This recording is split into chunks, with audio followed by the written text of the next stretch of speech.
এবার ভারতকে মানচিত্র থেকে মুছে ফেলার হুমকি দিয়েছে পাকিস্তান। যদি ভারত কখনো পাকিস্তানকে মানচিত্র থেকে মুছে ফেলার চিন্তা করে তাহলে ভারতও তার জবাব পাবে ভয়াবহ পরিণতি দিয়ে। এমন হুমকি দিয়েছে পাকিস্তানের সেনাবাহিনী নিজেই। এখন প্রশ্ন একটাই, এই হুমকির মানে কি নতুন যুদ্ধের ইঙ্গিত, নাকি এটা কেবল রাজনৈতিক পাল্টা কৌশল? সম্প্রতি পাকিস্তানের সেনাবাহিনীর মুখপাত্র আইএসপিআর এক বিবৃতি দিয়েছে। সেখানে তারা জানিয়েছে ভারতের কিছু উচ্চ পদস্থ কর্মকর্তার মন্তব্য শান্তি ও স্থিতিশীলতার জন্য ভয়াবহ হুমকি তৈরি করছে। বিবৃতিতে সরাসরি বলা হয়, যদি ভারত পাকিস্তানকে মানচিত্র থেকে মুছে ফেলার কোনো চিন্তা করে তবে ভারতের মানচিত্র মুছে যাবে। পাকিস্তানের ভাষ্য, তারা কারো ভয় পায় না এবং যদি কোনো নতুন সংঘাত শুরু হয় তবে পাকিস্তান কোনো ছাড় দেবে না। এখানেই শেষ নয়। আইএসপিআর আরও জানায়, ভারতের সেনা ও রাজনৈতিক নেতাদের সাম্প্রতিক মন্তব্যগুলো শুধুমাত্র দক্ষিণ এশিয়ার শান্তিকে নয় বরং গোটা অঞ্চলের নিরাপত্তাকে হুমকির মুখে ফেলছে। তাদের দাবি,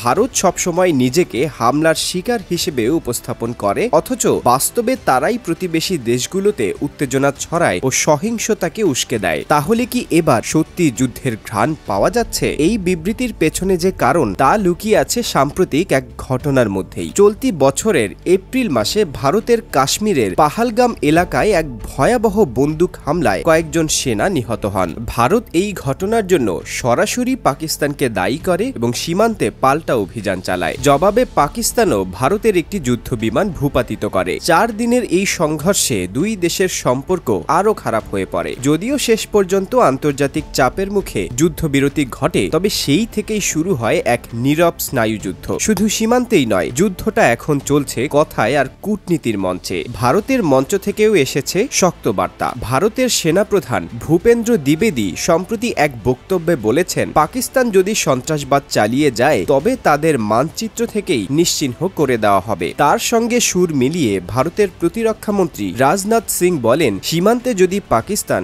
কোনো দুঃসাহসিক কাজ করে তবে ভারত এমন জবাব দেবে যা ইতিহাস আর ভূগোল দুটোই বদলে দেবে। অন্যদিকে পাকিস্তান বলছে এসব মন্তব্য শুধু রাজনৈতিক নাটক। বাস্তবে ভারতের এমন বক্তব্য শান্তি আলোচনাকে আরও দুর্বল করছে। তারা অভিযোগ করছে ভারতই মূলত দক্ষিণ এশিয়ায় নতুন করে আগ্রাসনের পরিবেশ তৈরি করছে। কিন্তু সত্যি কথা হলো, দুই পক্ষই এখন মুখে আগুন ঝরাচ্ছে আর তারই ধাক্কা লেগে জ্বলছে পুরো অঞ্চল। বিশেষজ্ঞদের মতে এই ধরনের হুমকি বাণী কখনোই হালকাভাবে নেওয়ার মতো নয়, কারণ ভারত ও পাকিস্তান দুই দেশই পারমাণবিক শক্তিধর। একটি ভুল সিদ্ধান্ত, একটি উস্কানি, সবকিছু মুহূর্তেই ভয়াবহ পরিণতির দিকে নিয়ে যেতে পারে। ঠিক যেমন 2019 সালের পুলওয়ামা হামলার পর হয়েছিল। এবারও ইতিহাস যেন সেই দিকেই এগোচ্ছে। তবে ভালো দিক হলো, এখনো পর্যন্ত উভয় দেশের সরকারই কূটনৈতিক পথে যোগাযোগ রাখছে। জাতিসংঘ ও আন্তর্জাতিক শক্তিগুলো বিষয়টি নিবিড়ভাবে পর্যবেক্ষণ করছে। কিন্তু বাস্তবতা হলো, সীমান্তে